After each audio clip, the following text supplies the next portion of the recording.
Oi, gente, tudo bem com vocês? Para quem não me conhece, eu me chamo Carolina Mari. Eu sou médica integrativa aqui em Curitiba, no Paraná. E se você gosta de tratamentos naturais, se você gosta de medicina chinesa, de ortomolecular, de modulação hormonal bioidêntica, clique no joinha, inscreva-se nesse canal e se inscreva também nas minhas redes sociais que aparecem nos cards aqui embaixo. Toda semana tem vídeo novo aqui e o conteúdo nas redes sociais é postado aqui quase que diariamente, tá? Bem, e por que eu tô aqui hoje? Bom, a maioria sabe, estava tendo um congresso de hormonologia, né? E foram feitas algumas postagens nas redes sociais que eu achei bem interessante trazer aqui. A respeito de hormônios, né? Hormônios bioidênticos e hormônios sintéticos, e o que se sabe, o que as pesquisas mostraram ultimamente e por que isso é tão importante, para desmistificar algumas coisas que a gente tem como certo na nossa cabeça, né? Eu acho que eu já falei em alguns vídeos para vocês, eu tinha um professor na faculdade, que ele dizia assim, que tão importante quanto você aprender coisas novas é você conseguir desaprender coisas antigas.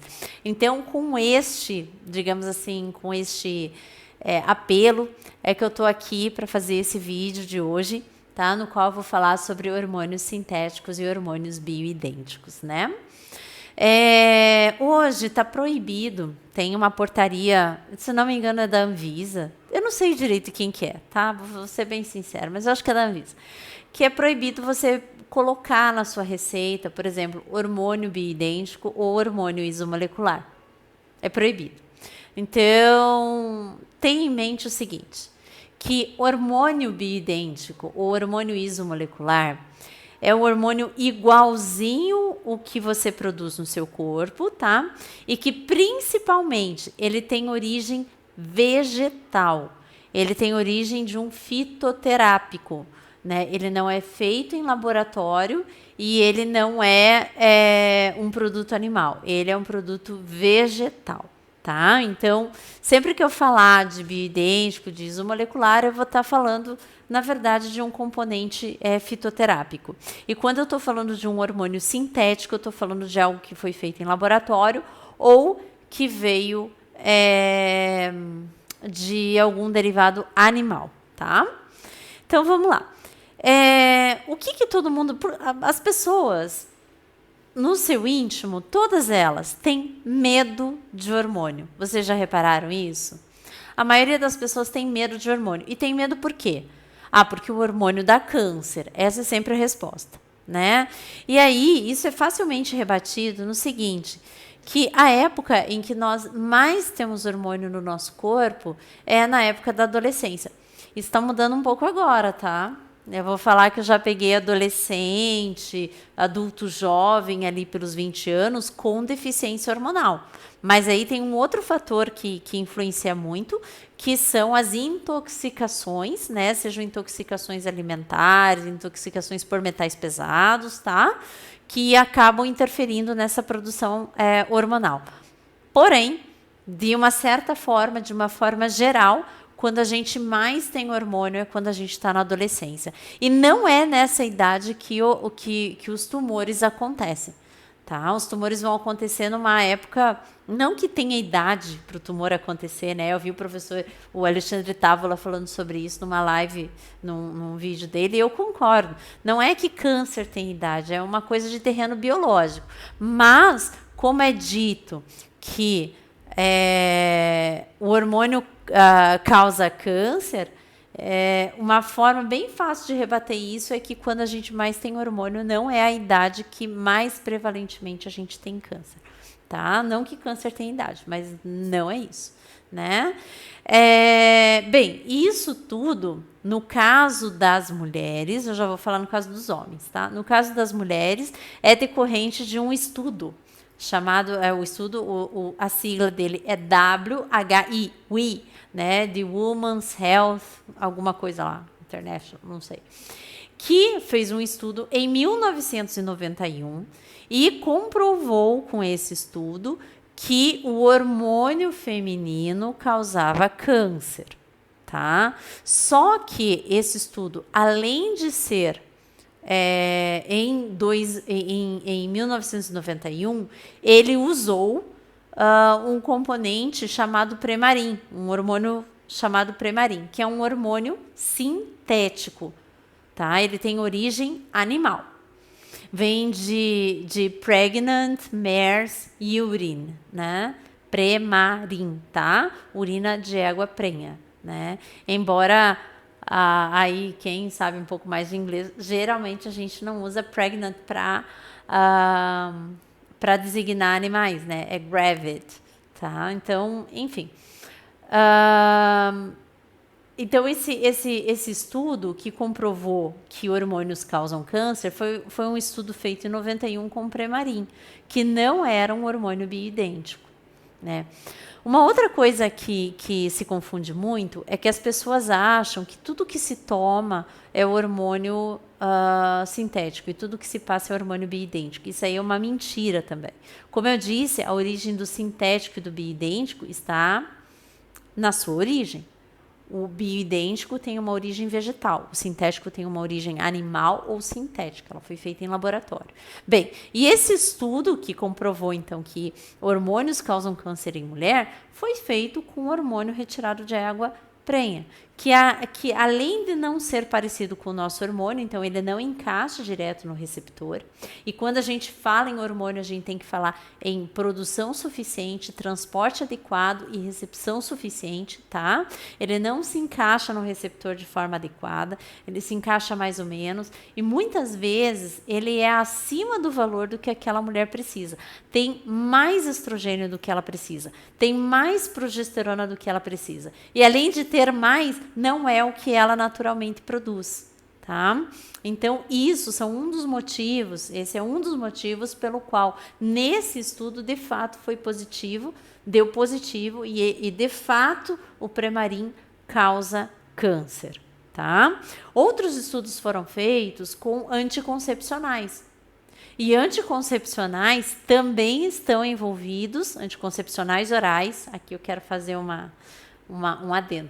Quando eu falo em anticoncepcional oral, eu vou até estender. Anticoncepcionais hormonais causam câncer. Você que usa Mirena, tá? A Mirena tem um progestágeno.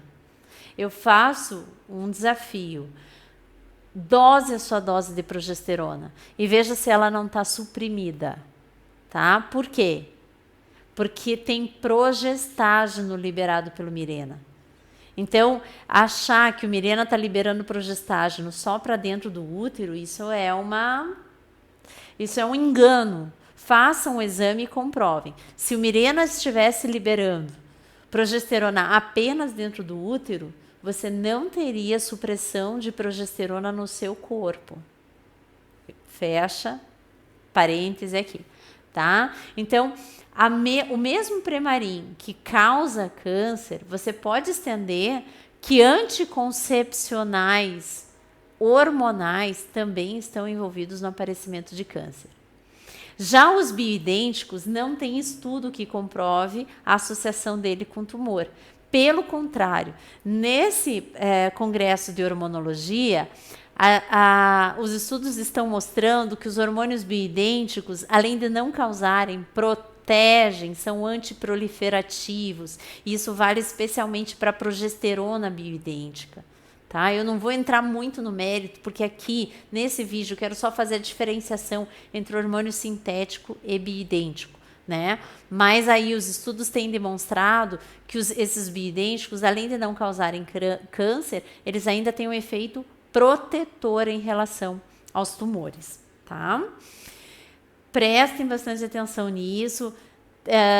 Mais adiante, quando acabar o congresso, eu vou postar para vocês alguns vídeos bem explicativos a respeito desse assunto. E para os homens, tem sempre aquela ideia de que testosterona causa câncer de próstata. E isso também não é verdadeiro, tá? Quem está envolvido no câncer de próstata é o DHT, que é um subproduto da testosterona, né? E ela, muitas vezes, esse DHT, ele é quando a testosterona se quebra por uma enzima chamada 5-alfa redutase. O DHT, além de estar associado ao aumento de próstata, a tumores de próstata, ele também está associado à alopécia, principalmente a alopécia androgenética. A alopécia é perda de cabelo, gente. Né? Perda de cabelo, enfim, está tudo relacionado à alopécia, ao DHT, acne também. E um modo muito simples, muito comum de você fazer um certo bloqueio dessa enzima 5-alfa-redutase é utilizar um pouco de progesterona. Sim, progesterona também é bloqueadora de 5-alfa-redutase. Tá? E muitas vezes a gente utiliza em pacientes que têm tumores de próstata. Ok? Então, para tratamento de tumores de próstata, o que você tem que fazer? Bloquear a testosterona? Não, bloquear DHT. Existem alguns medicamentos para isso também. Dutasterida é uma delas, tá? Dutasterida utilizada no câncer de próstata, utilizada também em queda de cabelo androgenética, é um grande bloqueador de DHT. Provando mais uma vez que o problema não são os hormônios, gente, mas sim a origem desses hormônios, de onde elas vêm. Quando você utiliza uma testosterona sintética, algumas coisas acontecem. Entre elas, pode reduzir o nível o volume dos testículos nos homens, tá? E ele suprime a produção endógena. O homem não consegue mais produzir a sua própria testosterona, ele fica dependente da testosterona externa. E engana-se aquele que acha que a testosterona aumenta a libido. Eu já atendi pacientes aqui com testosterona acima de 1000 com falta de libido. Né? E já falei em alguns vídeos anteriores que a libido em homens, tá? Em mulheres é um pouquinho diferente. Está associado com a testosterona? Até tá, mas existe uma associação com o quê? Com as adrenais, com as glândulas suprarrenais. Né? Então, para finalizar aqui, para o vídeo não ficar muito longo, quem causa câncer? Hormônios sintéticos, que têm sua origem animal ou laboratorial.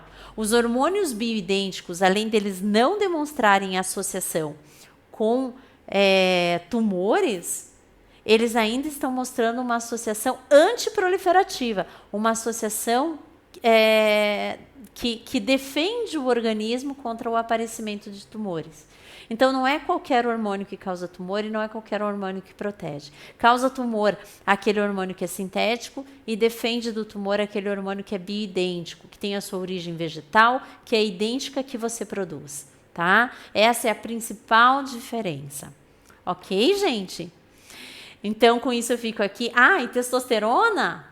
Estava até me esquecendo, testosterona não é importante só como hormônio sexual, não. Aliás, isso é a última parte que ele é importante. Testosterona é importante para a saúde cardíaca, tá? Porque o coração, como músculo cardíaco que é, ele necessita de testosterona, ele é o que mais usa testo. Ok, gente? Então, com isso eu vou ficando por aqui. Semana que vem eu tô aqui com um assunto novo, tá? Espero que vocês tenham gostado. Um beijo e até a próxima. Tchau, tchau.